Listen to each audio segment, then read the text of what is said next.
కొత్త కలెక్షన్స్ నాకు ఒక వచ్చేసాయా? డౌట్ ఏంటంటే ఫస్ట్ ఇప్పుడు వెడ్డింగ్ సీజన్ కదండి, సో మీరు చెప్పాలి పెళ్లి కూతురు పెళ్లి చూపుల దగ్గర నుంచి అత్తగారింటికి వెళ్ళేంత వరకు ఎన్ని చీరలు కావాలి, ఏ చీర అంటే దీంట్లో ఏమైనా కలర్స్ కొంచెం డిఫరెంట్గా అంటే ఈ ఫంక్షన్కి ఈ ఈవెంట్కి ఈ కలర్ కట్టుకుంటే ఇంకా మంచిది, ఇంకా ప్రాముఖ్యత ఉందా, ఇలాంటివన్నీ ఎవరికి తెలియదండి, అవును. మీరు చెప్పాలి. ముందుగా థ్యాంక్ యూ సో మచ్ అండి.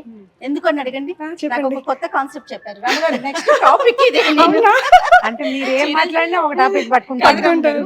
పెళ్లి కూతురికి పెళ్లి కూతురు ఫంక్షన్ అప్పుడు, అవును. లేకపోతే మంగళ స్నానాలప్పుడు, పెళ్లి పీటలప్పుడు, తలంబరాలప్పుడు, తలంబరాలు అంటే అందరూ వైట్ అంటారు, కొంతమంది పర్టికులర్ గా వైట్ విత్ రెడ్ అడుగుతారు, దానికి ఇంకా ఏమైనా కాంబినేషన్స్ కలర్స్ యాడ్ చేసుకోవచ్చా, ఏ కలర్ ఏ దానికి సూటబుల్ లో కట్టుకోవాలి?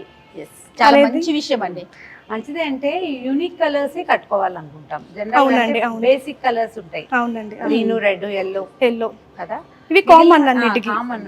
అప్పుడు ట్రెడిషన్ ని ఇప్పుడున్న ట్రెండ్ ని రెండు మిక్స్ చేసి అలా చేయొచ్చు. కాదు రమ్మగారు, ఇప్పుడు తను అడిగినట్లుగా రెడ్ గ్రీన్ ఎల్లో ఈ మూడింటిని మనం శుభకార్యాలకు వాడతాం కదా, అంతే కదండి. దీని నుంచి వచ్చే కాంబినేషన్స్ ని మనం ముందుకు తీసుకెళ్తాం. పెళ్లికి అనేది పర్టికులర్ గా ఇదే కలర్స్ అట్లా ఏమైనా ఉంటుందండి? తెలుపు ఎరుపు అంతే అంతే. అంతే. అంటే ఇప్పుడు మనం ఏం చేస్తున్నాం, జనరల్ గా అందరు చేసేది రెడ్ అనుకుంటాము. అవునండి, రెడ్ భావకంగా ఉన్నా కూడా సరిపోతుంది. రెడ్ భావకం అంటే పర్పుల్ కావచ్చు, లైట్ పర్పుల్ కావచ్చు, పింక్స్ కావచ్చు. పింక్ లో మళ్ళీ 15 పింక్లు ఉన్నాయి కదా. అవునండి, లైట్ డార్క్ రౌడీ పింక్ నుంచి రాణి పింక్ దాకా.